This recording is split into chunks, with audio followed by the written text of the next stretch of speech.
గౌరవ ముఖ్యమంత్రి శ్రీ నారా చంద్రబాబు నాయుడు గారి సూచనల మేరకు ఈ సమిష్టి నిర్ణయానికి మన రాష్ట్రం ఒక నిర్మాణాత్మక సహకారం అందించిందని, ఇటీవల కాలంలో జీఎస్టీ పన్నుల విధానంలో చోటు చేసుకున్న అతిపెద్ద సంస్కరణలలో ఒకదానికి రాష్ట్ర ప్రతినిధిగా బాధ్యత వహించడం నాకు గర్వకారణం.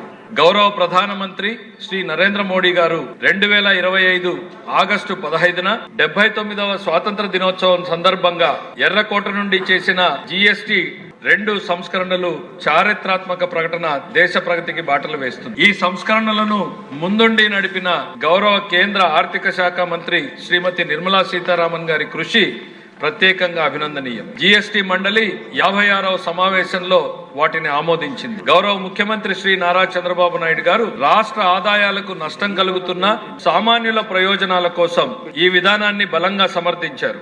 ఈ చారిత్రాత్మక సంస్కరణలకు మద్దతు తెలిపిన తొలి రాష్ట్రంగా నిలిచింది ఆంధ్రప్రదేశ్.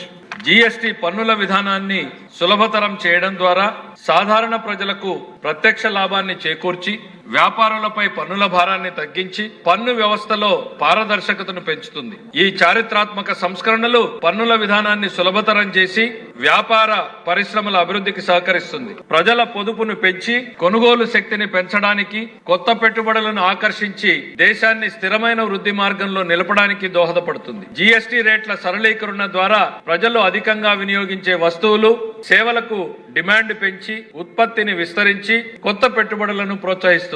తద్వారా ఆర్థిక వృద్ధికి దారితీస్తుంది. ఇది నిజంగా ప్రజలకు, ఆర్థిక వ్యవస్థకు లాభదాయకమైనటువంటి సంస్కరణ.